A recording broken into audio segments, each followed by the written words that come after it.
ဒီနေ့တော့ဟင်းချက်ဖို့အချိန်များတော့နဲ့စားခံဒီမှာတင်မောသီးစိမ်းလေးတစ်လုံးရှိနေတာနဲ့ချင်းဆက်လေးတုပ်ပါတယ်ငရုတ်သီးစိမ်းကိုလှော်ရင်လှော်မလှော်ရင်ပြုတ်ပါဒီတိုင်းတော့မလုပ်ပါနဲ့ဘိုက်နာတက်လို့ပါပိုးကတော့ဒီနေ့မှုမွေးလေးစားခြင်းလို့လှော်လိုက်ပါတယ်တင်မောသီးတုပ်ကအချင်းဆူဆူလေးမှာပိုစားကောင်းတာကြောင့်ပိုးမယန်းသီးလေးကိုရေစိမ်ပြီးတော့ထောင်းထားပါတယ်ငရုတ်သီးစိမ်းလှော်ထားတာလေးကိုလည်းထောင်းထားပါတယ်တင်မောသီးကတော့ကိုကြိုက်တယ်လို့လုပ်ပေါ့နော်အမြင့်ချစ်ချင်လဲချစ်အတုံးလေးလှုပ်ချင်လဲလှုပ်ပါပိုးကတော့ဒီနေ့အမြင့်ချစ်လေးရဲ့ဒီအတုံးလေးတွေရဲ့မျှပြီးလှုပ်ထားပါတယ်အရသာတော့ကတော့စားနဲ့မှုန်ဟင်းခက်မုံပဲသုံးပါတယ်ပြီးတော့မယန်းသီးရဲ့ငရုတ်သီးစိမ်းရဲ့ငပိရဲ့အဲ့ဒါကိုတတ်သားရဲပေါ့နော်တင်မောသီးနဲ့တတ်သားရဲဖြစ်အောင်နေပေးလိုက်အောင်ပါပဲရှင်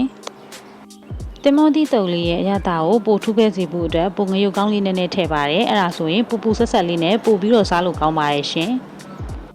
ပိုးကုံဝင်ရှိတယ်ကတင်မောသီးမစားဖြစ်တာအခုခလေးလေး9လရှိတော့မှပဲပြန်စားဖြစ်တယ်မစားရတာကြလို့ဖြစ်မဲ့တင်မောသီးတုပ်လေးကထမင်းဖြူပူပူလေးနဲ့အရန်အောင်စားလို့ကောင်းပါတယ်တန်ဖိုးတင်နေ့လည်စားလေးဖြစ်လို့လိုက်တုပ်စားကြည့်ပါရှင်